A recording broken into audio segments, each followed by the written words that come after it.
Bienvenidos hermanos, nos toca hoy continuar con la serie de David ante los ojos de Dios. La semana pasada en la transmisión veíamos a David que fue escogido por Dios y ahora veremos otro tema, David ante los ojos de Dios, como alguien protegido, alguien que era cuidado, que era guardado. Y vamos al segundo libro de Samuel, capítulo 5 y versículo 4.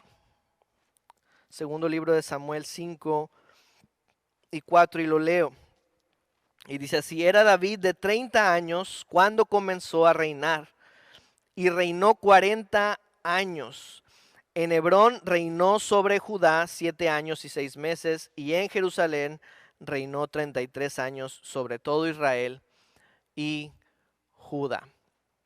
Dios, gracias.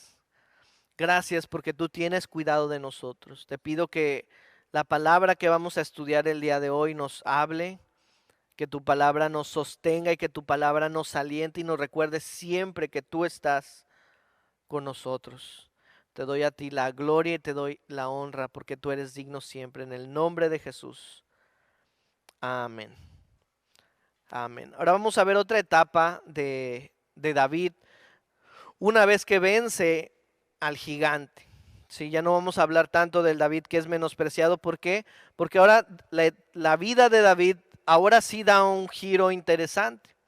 Ya no solo sus hermanos lo habían visto como el ungido, como el que iba a ser rey, sino que ahora delante de los ojos de todo el pueblo, David adquiere cierta fama. Porque por haber vencido al gigante. Porque de entre todos los guerreros no se hizo uno, ni siquiera Eliab, para poder luchar y para poder vencer al enemigo.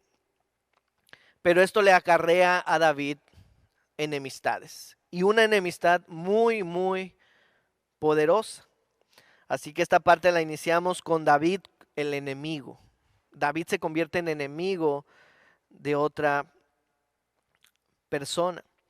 Podríamos pensar, hermanos, que finalmente cuando Dios muestra su poder a través de David, cuando avienta aquella piedra, ¿no?, en la frente del gigante y cae y comienza la pelea y ganan, ¿no?, y triunfan, ya se acabó, ¿no? Pues ya que le den la corona al rey David, ya ganó, vámonos todos, porque pues si es el escogido, pues ya está listo para que él sea rey. Y podríamos pensar, y así ya la vida de David fue bien fácil.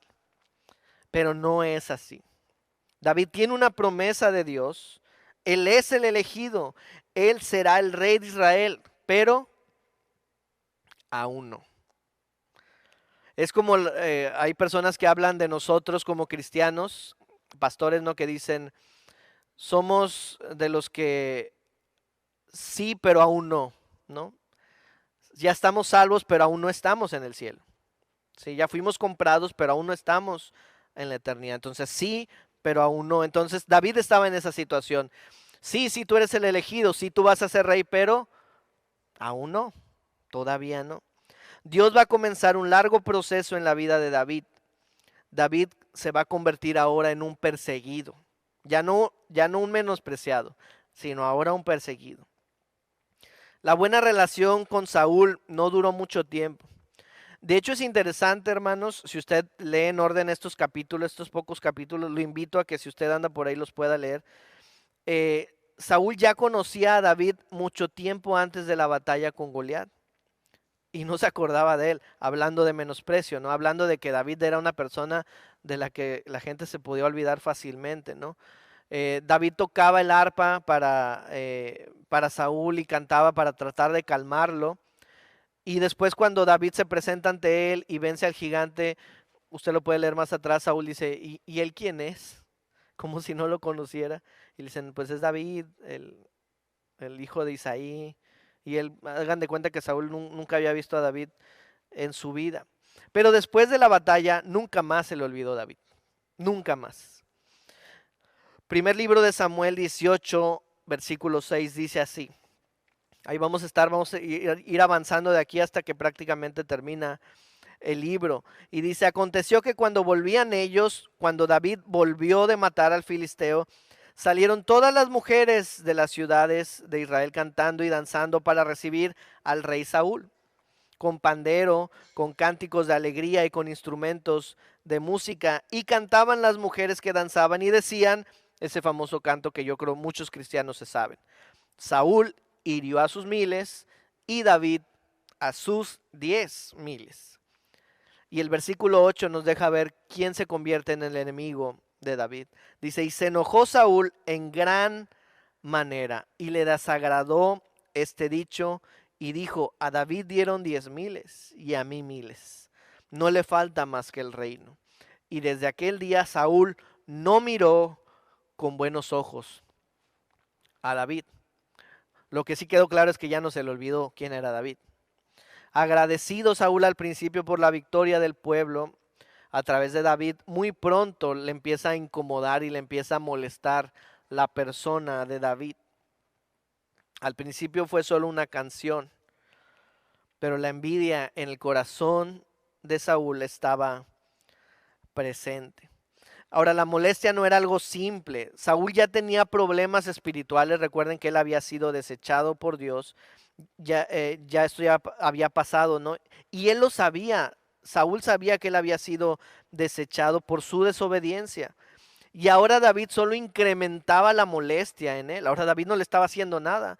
Solo que en el mismo corazón malvado de Saúl, él ya estaba en un ciclo donde él ya estaba en amargura, donde él ya estaba en odio. Y aunque era Dios el que lo había desechado, él agarraba su molestia contra las demás personas, porque él era el que estaba molesto. Así que según su pensamiento, el de Saúl dijo, tengo que quitármelo de encima, porque me molesta ver a David. Y en el versículo 10 dice, al otro día que un espíritu malo de parte de Dios tomó a Saúl y él desvariaba en medio de la casa. No sabemos si este espíritu que fue enviado fue permitido de parte de Dios para atormentar a Saúl como un castigo por lo que él había hecho y había desobedecido. Eh, Era una cuestión similar a un trastorno mental o algo de este tipo. No lo sabemos, la Biblia no es clara en este punto, pero dice que él desvariaba, o sea que él lo perdías de repente a Saúl. Dice, y David tocaba con su mano como los otros días. Recuerden, David, ya lo habíamos dicho, tocaba el arpa y trataba como de calmar un poco a Saúl con la música, ¿no? Dice, y tenía Saúl la lanza en la mano, imagínenselo ahí sentado en el trono, con la lanza en la mano, David tocando ahí en algún lugar del palacio. Y de pronto a Saúl le da un arranque de, no sé cómo decirlo, pues de ira, de imprudencia, se enojó, se acordó que David le caía mal y de repente agarra la lanza y ¡pum! La avienta. Se la avienta a David a ver si le atinaba. Y dijo él, voy a enclavar a David en la pared. No sabemos si estaba desvariando o aquí estaba bien consciente y dijo, ese es el güerito que me cae mal y aquí lo voy a clavar en la pared. Dice, pero David lo evadió 2 veces. O sea, no sabemos si se paró y luego volvió a agarrar la lanza y órale, te voy a agarrar. Pero el punto es que David se escapa. Dice, mas Saúl estaba temeroso de David por cuanto Dios estaba con él y se había apartado de Saúl. La Biblia nos dice, Saúl sabía que Dios estaba con David y Saúl sabía que Dios no estaba con él. Usted dígame, hermano, sin con ser escogido, así como David en la semana pasada, iba a ser fácil. Qué interesante que aunque David iba a ser rey y era una promesa de Dios y ya había sido ungido, ahora David está en problemas y peores que los de antes. Ha escuchado a personas que dicen, yo todo iba bien en mi vida y de pronto me convertí a Cristo y ahora parece como que la cosa va peor o ahora va mal. Antes me iba ahí más o menos y ahora me va mal. Bueno, algo así David le había pasado. Él estaba ahí con sus ovejas, él no tenía problemas con nadie y de pronto llega Dios y le dice, te escogí, eres rey. ¿Y él qué pasó? Y pues ya vencí al gigante, pues de aquí en adelante ahora todo va a salir bien. Y no, ahora le empieza a ir mal a David. Recuerda, David es un jovencito. Antes peleaba con osos y leones, pero ahora mi enemigo, ¿quién es? El rey de la nación. El hombre más poderoso con quien yo pudiera estar enemistado es mi enemigo y ni siquiera es por mi culpa, es por él.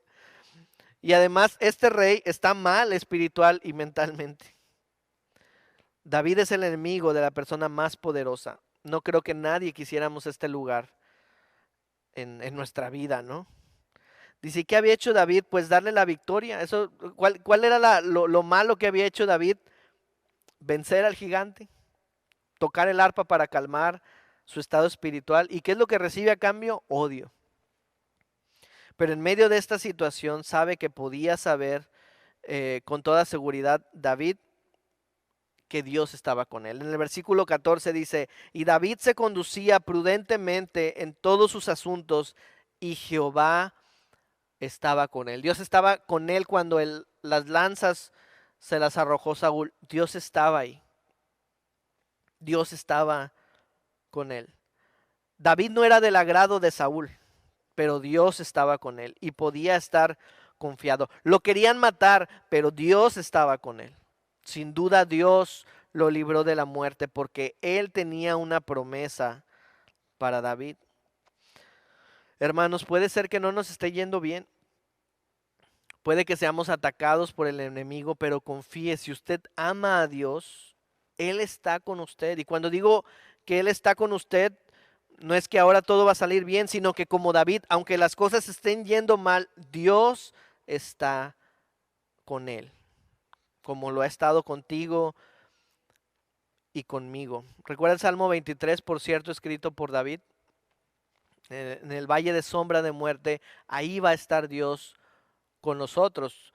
No nos va a hacer que brinquemos ese episodio de sufrimiento en nuestra vida, sino que a través de ese valle, Él nos va a acompañar. Para colmo de males, hermanos, Saúl se convierte en el suegro de David. Es una historia de telenovela. Versículo 21, y Saúl dijo, yo se la daré a su hija para que le sea por lazo. O sea, Saúl como que está tramando como buen villano y está tratando de, lo quiero lejos, pues lo quiero cerca para tenerlo aquí, tenerlo como un lazo, dice, para que la mano de los filisteos sea contra él, dijo pues Saúl a David por segunda vez, tú serás mi yerno hoy. No creo que haya nadie a quien le gustaría tener por suegro a un enemigo que lo ha querido matar, ¿se imagina? Te quise matar, pero ahora quiero que seas mi yerno. Debe ser una relación tóxica, ¿no? Muy complicada. Pero tampoco le sale a Saúl su plan. Así que en el versículo 28 lo que vemos es, pero Saúl viendo y considerando que Dios estaba con David, es decir, Saúl se daba cuenta, este niño, este chavo, Dios está con él. Me cae mal y lo odio y lo quiero muerto, pero no puedo evitar reconocer que Dios está con él. Dice, y que su hija Mical lo amaba, o sea, para colmo de males de Saúl, ahora aparte mi hija ya también lo ama con locura. Dice, y tuvo más temor de David, y fue Saúl enemigo de David todos los días. Hasta que murió, Saúl iba a ser un enemigo de David. Dice, y salieron a campaña los príncipes de los filisteos, y cada vez que salían, David tenía más éxito que todos los siervos de Saúl, por lo cual se hizo de mucha estima su nombre. Ahora sí, David se empieza a ser popular y famoso, y la gente lo empieza a estimar a David. Lo peor para Saúl era ver que Dios estaba con David. Dios lo guiaba, Dios lo guardaba. Es interesante, bueno, además su hijo Jonathan, que era el supuesto sucesor al trono, se hace también mejor amigo de David. Para Saúl todo está mal. Pero nada detiene, es increíble pensar que Saúl reconoce, Dios está con David, pero aún así quiero matarlo. Es increíble cómo funcionaba su pensamiento, pero así era lo que estaba pensando Saúl. Nada lo detiene y comienza una persecución, hermanos, increíble, increíble. Versículo 19 dice, habló Saúl, y aquí estamos en otro capítulo, dice, habló Saúl a Jonatán su hijo y a todos sus siervos, ¿para qué? Para que matasen a David. Pero Jonatán, hijo de Saúl, amaba a David en gran manera y dio aviso a David diciendo: Saúl mi padre procura matarte, por tanto cuídate hasta en la mañana y estate en un lugar oculto. Ya no solo Saúl está detrás de David para ver si lo agarra con una lanza, sino que convoca a sus siervos y les ordena: maten a David. O sea, de pronto te conviertes ahora en el más buscado del FBI, ¿no? Y, y no es para meterte a la cárcel. O sea, la instrucción de Saúl era: si lo ven, mátenlo. No tenía promesas David, no iba a ser David un rey. ¿Por qué Dios permite que pasen todo esto? Porque sus planes son perfectos y un entendimiento mucho más e infinitamente más alto y grande de lo que nuestros pensamientos tenemos. David se convierte aquí en David el perseguido ahora. Se desata esta persecución fuera de toda lógica, porque pues David se supone que es el yerno, o sea, David es alguien cercano, no tiene razón de ser. Saúl intenta en una ocasión matar a David en su propia cama, pero lo engañaron y para que David huyera. Entre Mical, la esposa de David, y Jonatán, su mejor amigo, que también era su cuñado, logran que él pueda huir del palacio. Se dan cuenta que su papá no nada más está jugando, sino que realmente dice: él no va a descansar hasta que te maten. Y Jonathan le dice: tienes que irte, David, tienes que huir. Huye, esto es una guerra, te va a matar. Hermanos, David está sin recursos y viviendo prácticamente de caridad en algunas ocasiones, huyendo. Pero él sabe una cosa: que Dios está con él. David siempre buscaba consultar a Dios a pesar de la situación. Es increíble pensarlo, que David ya anda en el desierto, anda huyendo del rey, del más poderoso, y aún así David consulta a Dios. ¿Y qué debo hacer, Dios? ¿Y qué debo hacer en esta situación? ¿Y cómo debo? Dice en segunda de Samuel, perdón, en 1 Samuel 23:4 dice: entonces David volvió a consultar a Dios y Dios le respondió y le dijo: levántate y desciende a Keila, que era una ciudad, pues yo entregaré en tus manos a los filisteos. En el desierto, en angustia, sufriendo, pero él sigue consultando a Dios. No hay reclamos insolentes de parte de David. Hay obediencia. A pesar de la duda, hermanos. Porque aparentemente David sí cree que Saúl lo puede matar, lo cual sería contrario a la promesa de Dios. Dios me prometió que voy a ser el rey, por lo tanto Saúl no podría matarme, ¿no? Pero David es un humano como cualquiera de nosotros. Y ante la duda él dice: pues tengo que hacer algo para salvarme, ¿no? Pero no se quedó parado frente a Saúl, ¿no? Él huyó y siguió el consejo de quienes lo amaban. Dijo: tienes que huir. Y David dijo: pues huiré.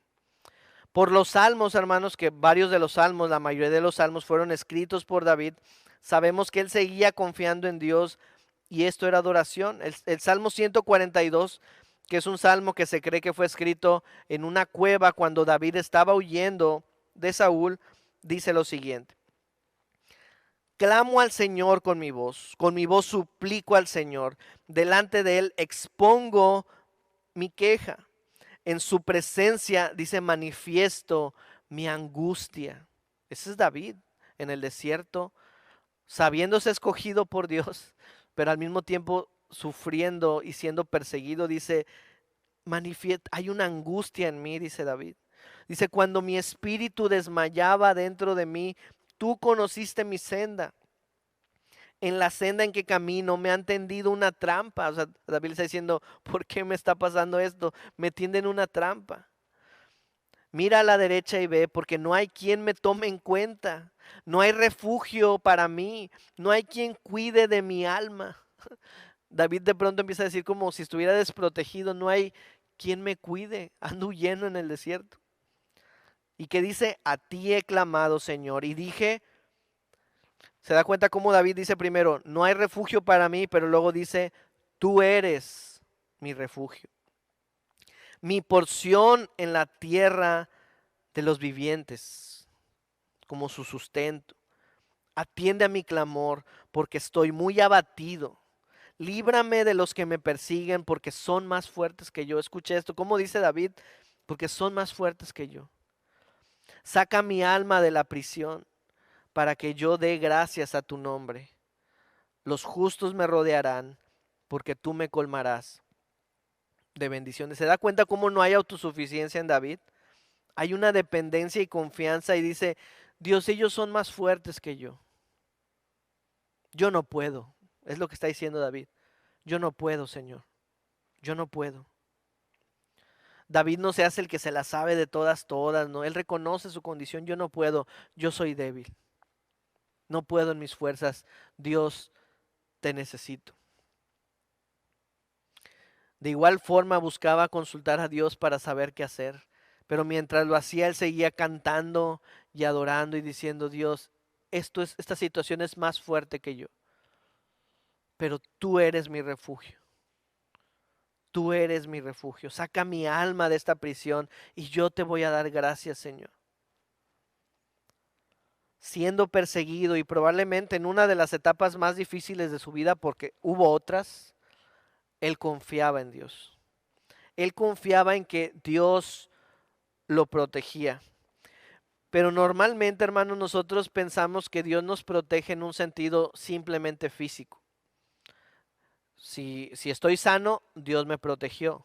Si estoy enfermo, Dios no me protegió. Pero no vemos esa actitud en David, ¿no? Si me persiguen, Dios no me protege. Si no me persiguen, Dios me protege. No, David sabe que lo están siguiendo, David sabe que lo quieren matar, pero él aún así sigue confiando en el Señor.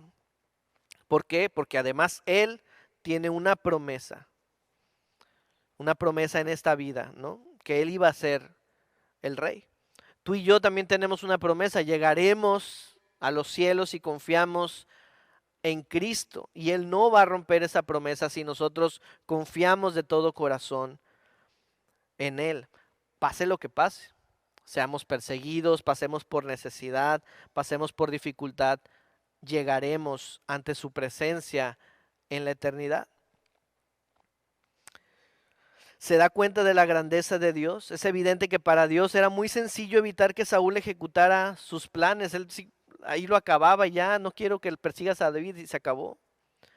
En una ocasión cuando está por encontrar a David, Saúl, de hecho, o sea, ya lo va a encontrar y se desata una guerra misteriosamente y Saúl debe volver porque Saúl estaba tan desquiciado que traía todo su ejército atrás de David, imagínese. ¿Sabe quién permitió esa guerra extraña? Dios, para que Saúl dejara, aunque fuera un momento, a David. Después permite que David se encuentre a Saúl y David le perdona la vida hasta en 2 ocasiones. En esta persecución había momentos donde David alcanzaban a ver el ejército de Saúl, dicen ahí está, y alentaban los que estaban con David, los hombres, los guerreros de David, alentaban, David, ya, mátalo, ahí lo tienes. En 1 Samuel 24:12 dice, juzgue el Señor entre tú y yo, en una de las ocasiones en que se ven a lo lejos.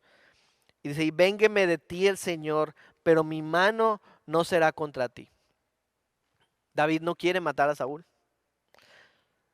Dios, ¿se da cuenta cómo Dios siempre está presente en la vida de David?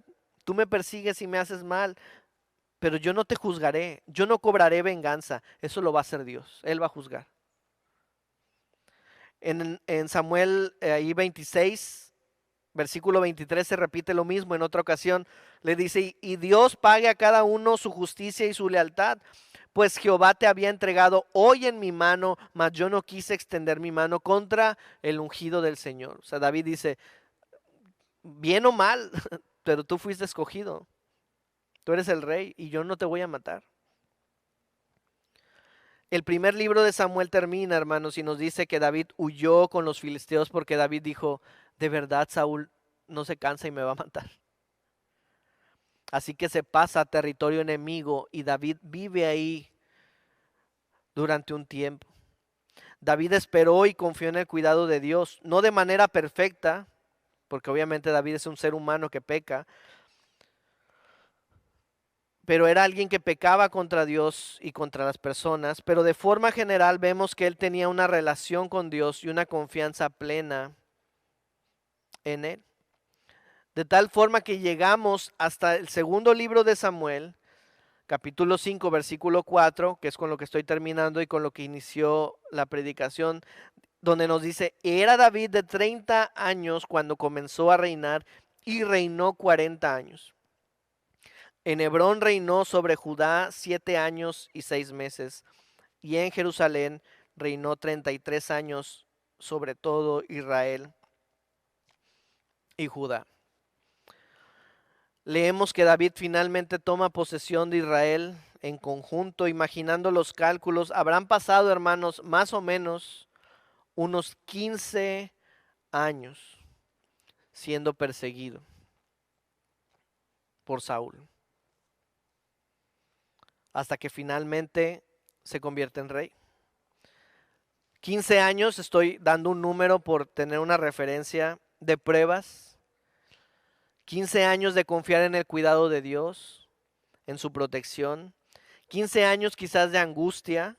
Si imagínense, Saúl lo quería matar en su cama. De no saber qué pasaría mañana. ¿Será mañana que Saúl me va a encontrar? David, ante los ojos de Dios, era protegido. ¿Por qué? Porque había sido escogido. Y ahora era cuidado en sus manos. Ese mismo cuidado, hermanos, que tiene Dios de cada uno de nosotros, que también hemos sido escogidos y ahora somos protegidos, somos guardados. No del mal físico, recuerde solamente. A veces Dios nos cuida del mal físico, a veces Dios nos guarda de enfermedades, a veces Dios nos guarda de necesidades económicas, pero a veces Dios permite que eso suceda, pero aún así Él nos está protegiendo. ¿Para qué? Para cumplir su promesa. ¿Cuál promesa? La promesa eterna, estar con Él por siempre. No por ello iba a librar de absolutamente cualquier dificultad, ¿verdad? A David. Por lo mismo, el sufrimiento era parte del proceso, pero David siempre tenía a Dios presente en su vida. Y como dice el libro de Samuel en 18:14, el primero dice, y David se conducía prudentemente en todos sus asuntos y Dios estaba con él. Hermano, si has sido escogido por Dios, no dudes. Yo sé que no es tan fácil como decirlo aquí, ¿no? No dudes. Pero de verdad, eso es lo que dice su palabra. Él está contigo. Yo no sé si David dudó cuando vio venir las lanzas, ¿no? Contra él. Dijo, ¿de qué se trata? ¿No soy el elegido? ¿No soy el rey? ¿Qué está pasando, Dios? ¿Por qué me quieren matar? Pero Dios estaba con él. Y Dios cumplió al final de cuentas su promesa. Él está contigo. Levántate, hermano. Unámonos a David en situaciones difíciles y vayamos a Dios como Él hizo en su oración en el Salmo 142, una oración genuina. Dios, estoy en angustia. Ayúdame, esto es más fuerte de lo que yo puedo. Te necesito, te necesito. Que nos reconozcamos débiles. David sabía, hermanos, en su mente, imagínense, David dice, yo solo cuido ovejas. Yo solo canto, yo, ¿por qué me llaman a ser rey? No es que yo lo haya pedido ni nada. Y ahora me están persiguiendo. Dios, por favor, ayúdame. Yo solo quería cuidar ovejas. Todo lo bueno en nosotros viene de Dios y dependemos de Él para todo, hermanos, en toda nuestra vida. Si has sido escogido por Dios, trata de descansar en Él. Ve el final de David. El final de David en este punto fue un trono terrenal, donde a final de cuentas él llegó como Dios lo había prometido, con un proceso. Para nosotros no es un trono terrenal, es algo más majestuoso, es estar delante del trono de Dios por la eternidad. Descansemos en Él, descansemos en que Él es bueno y que Él nos hará llegar hasta allá si confiamos en Él. Oremos. Gracias, Señor. Gracias por tu bondad. Gracias porque tú nos proteges. Perdónanos, Dios, cuando a veces puede surgir la queja en mi corazón, porque no me proteges a veces de aquellas cosas de las que yo quisiera ser protegido, sino de las que tú consideras importantes y que sabes que darán fruto eterno. Permíteme en la prueba, permíteme que cuando como David me sienta perseguido, me sienta en una situación que es mucho más fuerte que yo, venir delante de tu presencia y recordar quién eres tú y confiar una vez más en ti. Ayúdanos como iglesia a vivir de esta manera, confiados y dependientes siempre de aquel Dios que es nuestra protección, de aquel Dios que es nuestro refugio. Te damos a ti la gloria, bendito eres por siempre, en el nombre de Jesús. Amén, amén. Dios les bendiga, hermanos, nos vemos, si Dios permite, la próxima semana.